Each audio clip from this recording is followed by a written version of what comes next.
Welcome to today's episode of the Uncomfortable Conversation podcast. I am very excited to be here with Raleigh for what I expect will be a delightful conversation that will cover a lot of ground, which I'm really looking forward to. Maybe we can start by just having you introduce yourself a little bit and tell us about the work that you do. Sure. So I'm Raleigh Barmer. I am the COO and CFO of Kids in the Spotlight. Kids in the Spotlight is a nonprofit organization that helps foster and underserved youth really regain their power and self-worth through storytelling and filmmaking. We also have a workforce development program that helps them once they have gained that self-worth to then gain jobs in the entertainment industry. So I'm worked here for about 3 years full time, but I've been Okay. around the organization for 15. So you had a really interesting story about sort of your first exposure to kids in the spotlight. And so I'm wondering if you could share that story of your kind of very first day walking into the kids in the Oh, spotlight. absolutely. So let's start from the beginning. So when I met Kids in the Spotlight, I was homeless. I was an actor by trade. I'd done things in the DC area. That's where I'm from. And so I came to California, of course, the lights, Hollywood Boulevard, all of that stuff. And California said, "You know us, we don't know you." So I ended up homeless and encountered Taji Charity. Taji Charity is the wife of a friend of mine, and she was casting for this project. I was like, "Great, I'd love to do anything. This is going to be great." So read the sides, by the way, are just a part of a script, and went in and did the audition.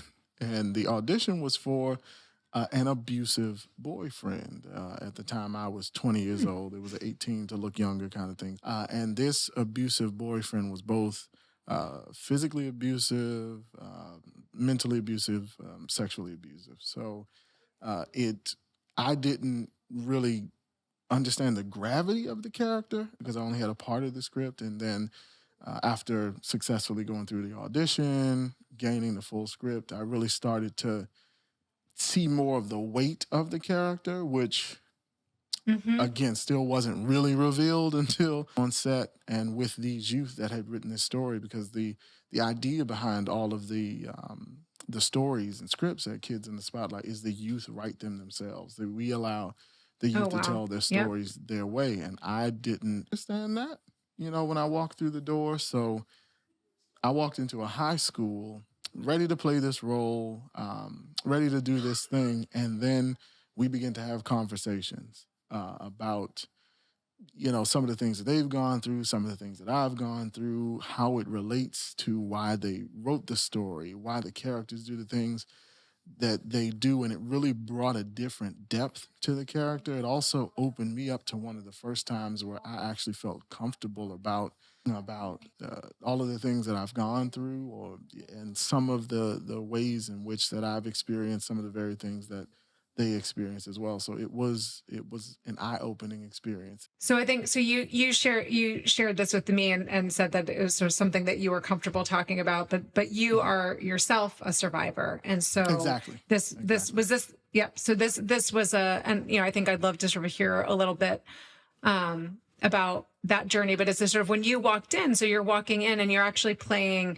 the part of the abuser in Right. somebody else's story about that is are the stories designed to be fictional? Are they sort of fictional representations, or are they designed to be more sort of actual documentation of somebody's, sort of what's the element of writing that kind of It's all comes it's into all those based on the stories? youth. And, So sometimes yep. they're more true to life. This one was elements of different experiences of the youth that were telling the story. So there were components, and they kind of brought it together, a conglomeration to represent all the different walks that they've had. Yep. So it sort of represented that. And so what was that like for you to step in on that first day into the character of, so I think you talked about it, you're walking in, you are playing the abuser, but that was like something that was powerful about the experience. And I think this happens in the uncomfortable conversation shoots as well, as like, we'll put little scripts together. And then this kind of magical thing happens when people start to try to understand the characters and to understand the interactions and to sort of get at like, why people, like why, or how did it feel, or how might you feel? And so I'm just kind of curious if you can share a little bit about sort of what that looked and felt like to you, and particularly just sort of like how you navigated this idea that like, wow, this is something that I've got some deep personal experience in, but is like, is that my role to share it or not share it? Is like sort of what was going through your head as you were kind of on that first day? Many things, because I've been around nonprofits since I was 12 years old. So at the time, I had been around nonprofits. I had been around even foster youth. My uncle had a nonprofit that served foster youth. So walking in and feeling comfortable in that environment was normal. But once we started, again, having the conversations, you meet people, hey, and we start talking to the writers about what their intention was. What do you see? Why is this character doing this thing? And the reality that this is a part of their story started to come out, because they started to say things like, she's doing that because that's what I did, or he's doing that because that's what my boyfriend did. And when I started to make those connections, as I sat there talking to them and thinking about the script, it gave it another level of responsibility, I think is probably the best way I can describe it. It really started to shift from trying to tell a story to being responsible with telling their story accurately. What does this realistically look like? What actually happened? Because I want to make sure that you're able to display all that you wanted to display when you were coming up with this concept, when you were writing the script. And as we were going through the day, there were things that were happening that, would trigger some of the youth and things like that. But gaining that level of confidence and, I guess, comfortability before, because we had that shared experience, really allowed us to take things to the next level. I mean, there was one time where my character was supposed to push the other character, the female character that was being abused in the script, and it was very, very difficult for me to do it. And she finally, me and my eyes, the actor that was playing opposite, and she said, "It's okay. You can push me. We have to make this a real representation of what happened." Yep. And I pushed her. After the director yells cut, I'm like, "Are you okay? Is everything fine?" She's like, "No, that's what I want. I know I can trust you." And it was a moment that was so beautiful, in that it was two survivors saying, it's okay not only for us to tell this story, but it's okay for us to depict a very real thing that we experienced. So I appreciate it. I mean, I think that's so real that like there's like a level of, I mean, there is healing that can happen through art. There's healing that can happen through creation, through depiction, through advocacy, through service, right? And so I think that there's elements of all of that kind of in the story that you're sharing now. But I'm curious, sort of, where were you at this, like in your own survivor journey, like at this point, right? So, like that's some heavy stuff to walk into. And I'm just kind of curious, sort of, had you already had some, time to process and heal yourself, or was this also kind of the start of your healing journey, or was it sort of somewhere in the middle for you?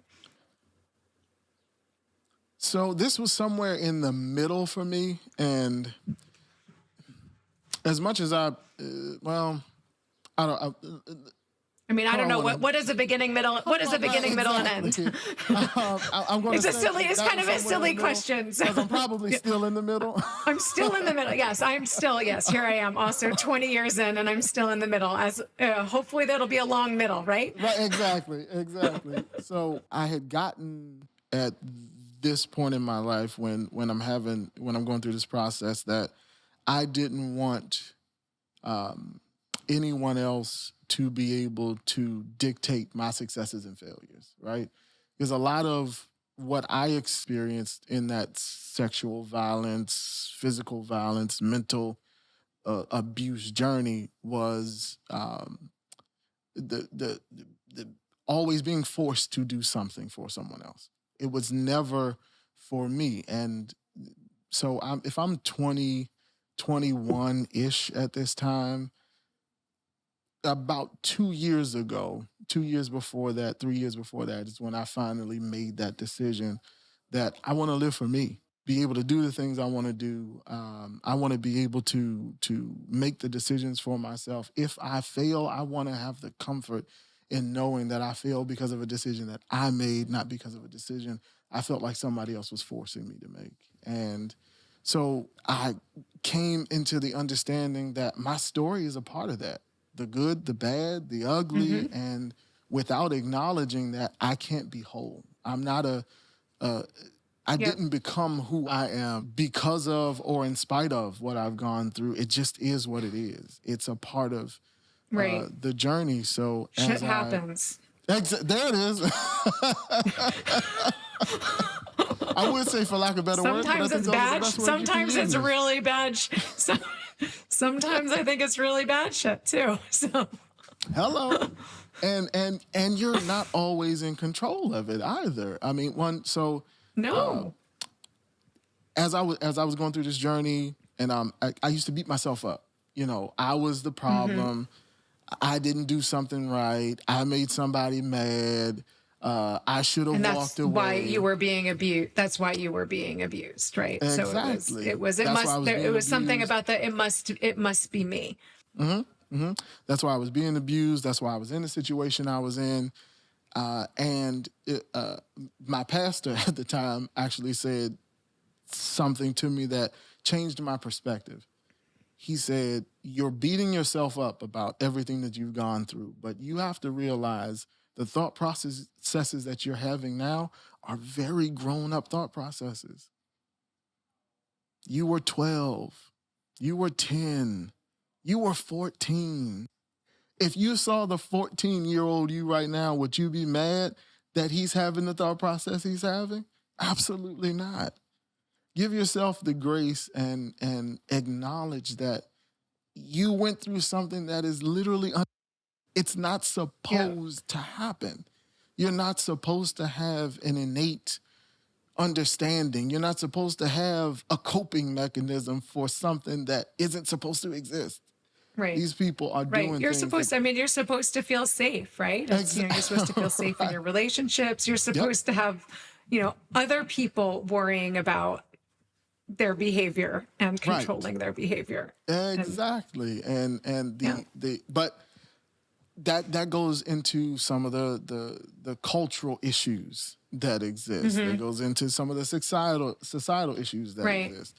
How do you think about those? That sort of, so I think, obviously if people are watching this on video, they can see that I am a white woman and you are a black man. Obviously, I think like a lot of similarities in, just sort of in that kind of lack of control and the sort of the shame, the kind of the holding you're thinking that there must be something wrong. Like this must have happened to me because there is something wrong with me. And I think that's something that I experienced both on an emotional level and to some extent on a spiritual level too, right? Of just sort of feeling like it's the sort of why me, right? Sort of like, sort of like why me and what could I have done differently? It's, but I was like also a young child. But I'm curious, I think there's certainly sort of ways that, and again, just sort of disclosing for myself, is that I experienced sexual abuse both from with male perpetrator and female perpetrator. And so one thing that sort of I have always struggled with is sort of the idea that kind of like men are bad and men are, I was like, listen, y'all don't know how like evil women can be too. And so like, that's sort of one way that like when I think about sort of culture and how my experience sort of intersects with some of the kind of binaries around, good and bad in men and women, I'm just curious sort of like how that manifests itself for you just as a male survivor, the type of environment that you grew up in, sort of like, how do you think about your experience in a little bit more in that kind of cultural context? Well, I guess disclosing for myself as well, I experienced both as well. from a very young age, multiple people. And Yep. it never feels normal, but it's almost like a here we go again moment kind of thing. Oh Yep. boy, what did I do this time for this person to look at me this way? But as you said, from to speak to the cult, to your point about the societal norms and me being a male, it was always anyone that I ever told, friend or elder, or whatever the case may be. Oh, well, great job, good on you. Oh, you got some. Oh, you had your first, Yep. whatever. That's just how it is. And I'm Oh, wow. Yep. trying to be the strong, guy. Yeah. Like, sure, I've done the thing, but this does not feel right. How do I now release this thing that is bound up to anyone else? How do I tell anyone else my story if it's always going to be contrary to what I feel? Because I heard it over and over. Those disclosures and the responses to the disclosures can be, in some cases, even more upsetting than the act. It's like you can sort of write somebody off pretty easily for physically or sexually abusing you. Yep. It's harder to make sense of people that you love who respond in ways that are just sort of really unhealthy. And people you just love, sort of people push you your, respect, people you call your friend. Yeah. Yeah. Yep. And so I'm curious, sort of, is there somebody, did you have any, it sounds like you've had a number of sort of negative experiences of disclosing. It also sounds like you had a great sort of pastor experience. I'm curious if there's other people that you shared your story with where they had like a good reaction. So initially, let's give people some good stories to repeat to their friends too. Well, initially I had to get to that point. I think I had to realize that I needed to change the group I was sharing with. It was all family. It was all people that were close. It was all friends. And I had to realize that this is a very localized thing. And one of the ways that I realized that was travel. Just getting out of my neighborhood. So I'm from Washington, D.C. Yep. For those that don't know, Southeast Washington, D.C., there are no monuments, there's no Capitol, there's all gangs, drugs, violence, and prostitution and all of the other things. So that's the part that I'm from. But on the other side of the city, there's none of that. So getting into programs at school, meeting other people, hearing that other ideas exist.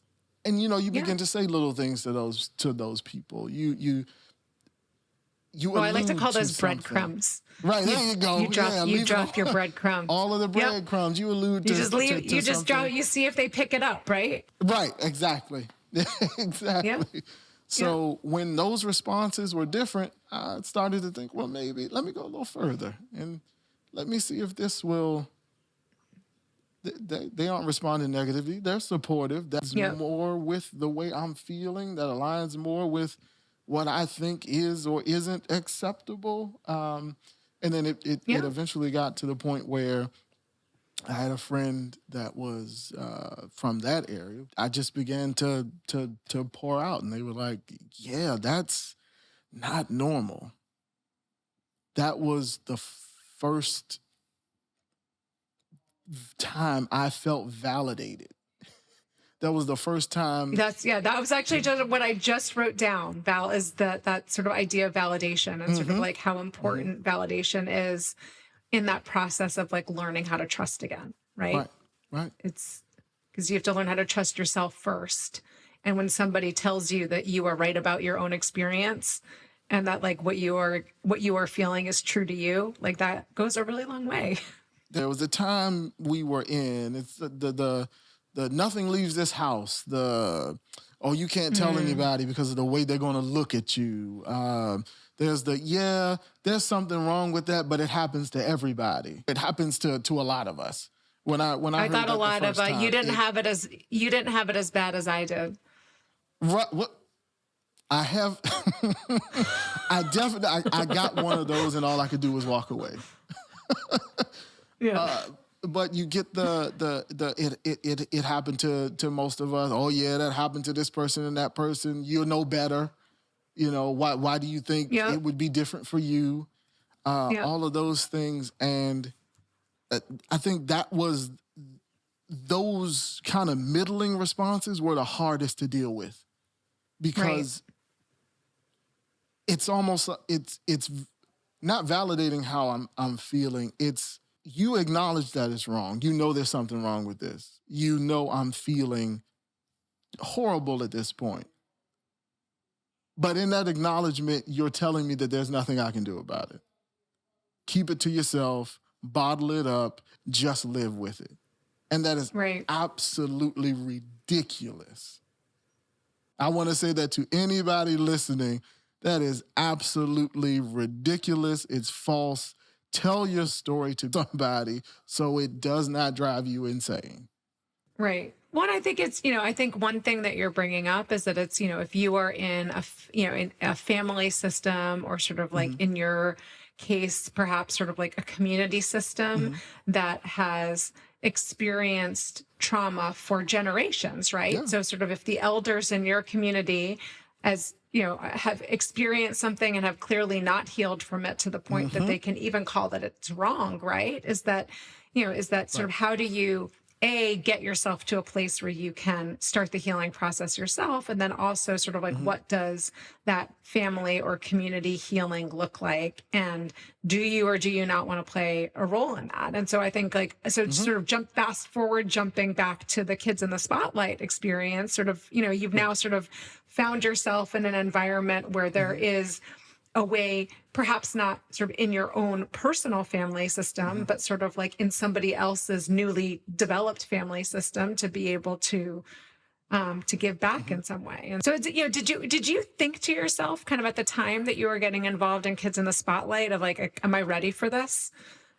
I think I had gotten past that. I think I needed to be where I was in order to be able to engage, because I had gotten to the point where I want to live. I want to experience. I want to do. I want people to stop telling me I can't, or to stop listening to those people that tell me that I can't, to stop listening to those people that tell me that my ideas are insane and I can only do something a certain way. And that decision to come to California and all of that is what led me to California. And the Kids in the Spotlight, and I can't tell you how many people, oh, you shouldn't go, you won't be successful, this is ridiculous. And, at the time, being homeless, it feels real. You start to, those intrusive thoughts start to come in, and then you have an experience like this on the day on that set. And I'll say that when we were on set, one of the biggest things for me was to give them something that I didn't have, which was someone that would just listen.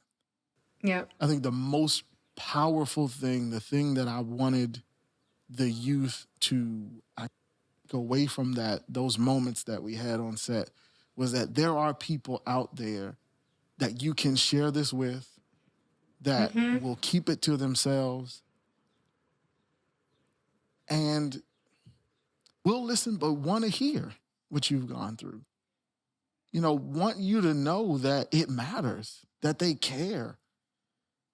So that was. It only takes one, right? I think I think it's like what I hear about your story that I think just, to remind people is that when somebody is sharing their experience with you, it's like, you don't know if it's the first time they've shared the story, and you don't know if you are the first person who is like listening to hear, as you're talking about, is sort of listening with empathy and validating their experience. And that it's, but like every single time that happens is like, it's undoing or sort of repairing the brokenness of a negative conversation, or, Exactly. And so, and I think what's so cool about it too, is that even, for survivors too, is that it's like, it's like a 2-for-1, right? It's like, one, you're giving that to somebody else, and 2 is like, you're giving it to yourself in a new way, right?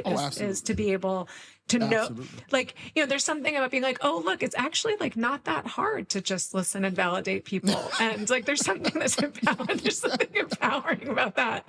It actually doesn't take a lot of effort. No, oh gosh, maybe it really was wrong that that person did not do that many years ago because, oh, exactly.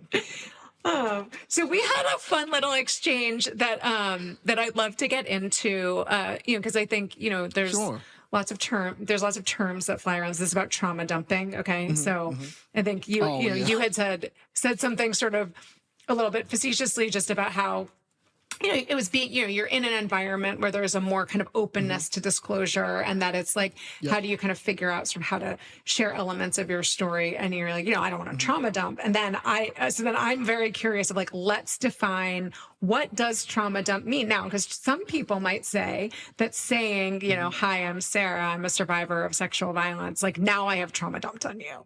But that's not what we're talking about, right? No.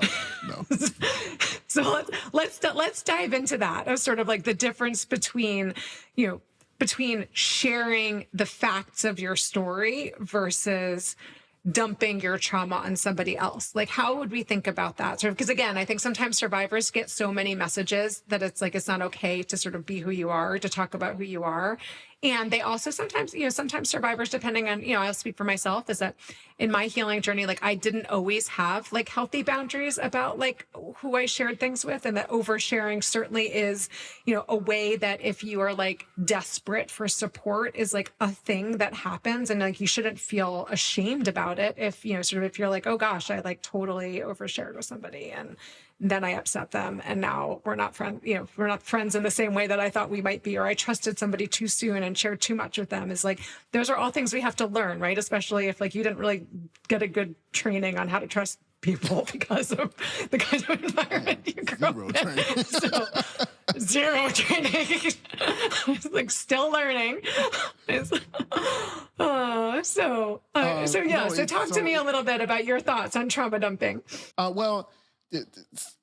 It's evolved over the years. I've come to the conclusion. Well, at least I've come to the place where I try to meter how much I tell any one individual or group of individuals based on relationship. I think that's a huge factor that's negated. I'm fine with telling the story. I'm fine with telling the intimate details of the story. But I think the first step for me, if I don't have familiarity with the group, or we're not specifically here, like I'm at an event to speak specifically about my story and people have come to hear the story, I'll say I am a survivor of sexual violence. I am a survivor of physical abuse. I am a survivor of mental abuse. And we start there. And I kind of gauge the interest, that kind of thing. And then we go a little further. And from my perspective, and I get that there are different perspectives on this, but from my perspective, I'm trying to be careful not to in this process also. Because I'm okay with sharing. And I know it is beneficial for me, but I want to make sure I don't put them in an uncomfortable place, whether it's because they've experienced it. They don't want to, relive, rehash because they, again, aren't ready to go to that place. I'd like to start with just letting them know you're not alone. You're not by yourself. Even if you've had friends experience it, you're not alone.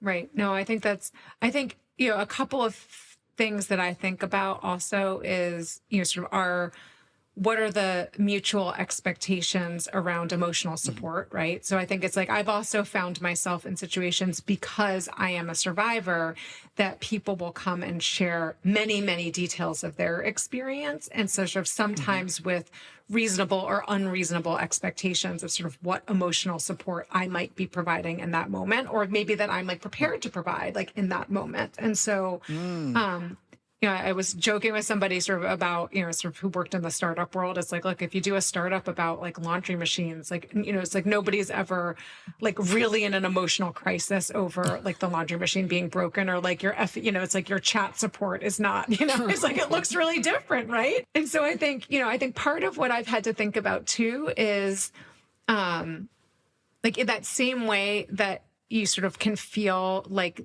there must be something wrong with me, or like I am the only one in this experience as a survivor. Sometimes I can at least experience that mentality from like a support perspective of like, I am the only person that can support this person. And I have to also remind myself that sort of like, we are in a healing community. We are in a sort of like, just because there was nobody there to support me and I was just like looking for somebody that I could grab onto, that like the world is actually safer than that. And that there are lots of people and that I don't have to be 100% of somebody's support system. Like I could be anywhere between like 0.01% to 100%. And that's like a big range, and it could depend on the day or it could depend on the relationship. And so I think those are also just things that I like keep in mind sort of in that mutual kind of sharing and disclosing environment. Right. I was going to say to your point, I have to keep myself from, like you said, going to the extreme. And not only am I not the only one, but maybe this isn't long term. Maybe I just needed to be the one to open the door. We don't now have to be in this intimate relationship for the next decade. It's okay if you open the door, and they seek, help somewhere else, or, they're able to tell a friend now and a friend supports them. Everyone is not your responsibility. Like every once in a while I get this savior complex and I have to put it in check. Like you're not the guy all the time. Right. And I guess also keeping that in check is like, maybe you're not the best person to help them in general. Maybe you're not the right one. Maybe it's not right. Exactly. Maybe they would be a better fit with someone else. No, it's hard. I think that, there have been times, because I think I've done different levels of both sort of smaller spaces and bigger spaces of sharing kind of various levels or levels of detail of my story. And I think one thing that is hard for me is knowing that you will trigger somebody, right? And so I think and it's not a reason not to share the story, but it's like if I'm sharing my story because the majority of the people in the audience haven't heard a story from a survivor before, and that's something that's important for their understanding. But then there's like that one survivor, you share like the one detail that's like super close to their story, and like how do I not get in my own head about that? Because I think it's just like that can feel bad. Like if you bring something, I remember being at in a high school and sharing my story, and and it was sort of was met with like a very emotional, sort of like somebody sort of in high level of emotion was like going through something, and it was sort of, and again it was that same thing as like we had to bring in a guidance counselor. It wasn't I was not going to sort of see the end of this story, right? And so but to know that was kind of what came up, and to trust that it's like, it's like, and I guess it goes back to faith to some perspective. It's like, you have to trust and have faith that like the sort of people will be on their own journeys, and, and they will find their healing, and, you don't have to see the ending or have control over the ending in order to like believe that will happen for them too. Right. Yeah, and like you said, the idea that it happened for you is not unique either. You know what I mean? That not only are you not the only one that can support, but there's potential and possibilities for that to happen for them. Ding, ding, ding. Right. Yeah. Yep. But I think the other thing that I was thinking about with your sort of kids in the spotlight work is that it's just like, it does really help to have community with survivors at different phases of their journey. I mean, obviously, as we agreed, we're all in the middle of our journey forever. But when you think about, like, there is a difference between sharing for the first time to somebody who receives it negatively, to sort of like having a few reps at sharing it, or having gone to a therapist or not going to a therapist, or being in a support group, or learning about, sort of like learning about the prevalence of sexual abuse or sexual violence, sort of in some educational way. And so, so I do think about kind of what that looks like for you. And have you seen some of the participants in Kids in the Spotlight sort of start to pay it forward more as well, kind of having gone through that experience? Is that something that you also get to see? Yeah. And talking about sexual violence, but also in many other ways, different things that they've gone through in the foster care system. You just get together, whether it's before or after a production or during lunch and things like that.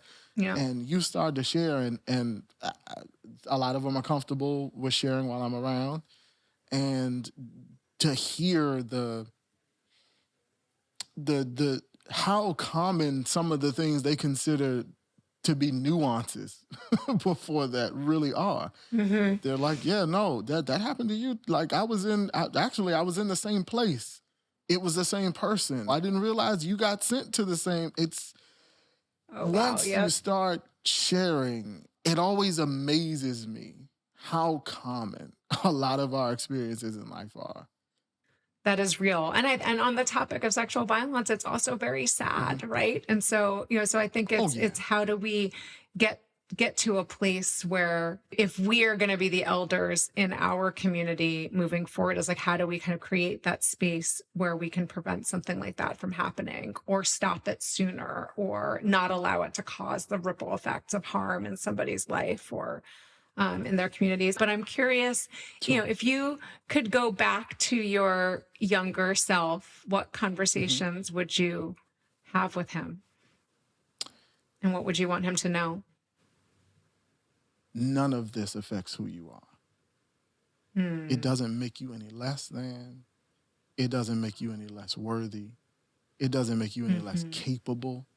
You haven't come to this place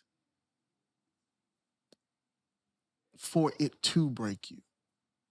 Not only will it make you stronger, not only will you be a wonderful person, but because of this, you'll be able to speak to those that have gone through these types of things. You'll be able to relate to those that have gone through these types of things. And it will draw you in where you care about the people that are around you. You care about society. You care about people just because they exist. And from my perspective, just living the human experience, that's the basis of the importance of us being alive, living in community, caring about one another just because we were born, caring about one another just because, regardless of what you think someone else is going through, not going through, how much money they have, how poor they are, none of that matters because at the end of the day, we have a finite amount of time to be on this earth and we're all going to go through something, whether it's sexual violence or poverty or whatever the case may be, and acknowledging others, accepting them for who they are, and listening to them, and helping them through whatever they're going through. You will be able to do all of those things because you will have a different perspective. 10-year-old me, it is okay. Yep. No, I mean, I love that. I think it's, it's like this did not happen to you for a reason, but you will be someone else's reason. Absolutely. Yep. So, Absolutely. well, on that note, thank you so much, Raleigh, for being here. I really Thank enjoyed our you. conversation. I appreciate you sort of sharing so deeply and truthfully, and I hope that that others sort of think about and will sort of integrate some of that into their own conversations, whether it's with people they know are survivors or people who they don't know are survivors. But I think just to be able to speak our truth in the world. And so, again, thank you for being here. And thank all of you for listening in today. Again, this Yes. is the Uncomfortable Conversation podcast, and you should check us out on YouTube and Instagram. And we hope that you'll join us for our next episode. Thank you.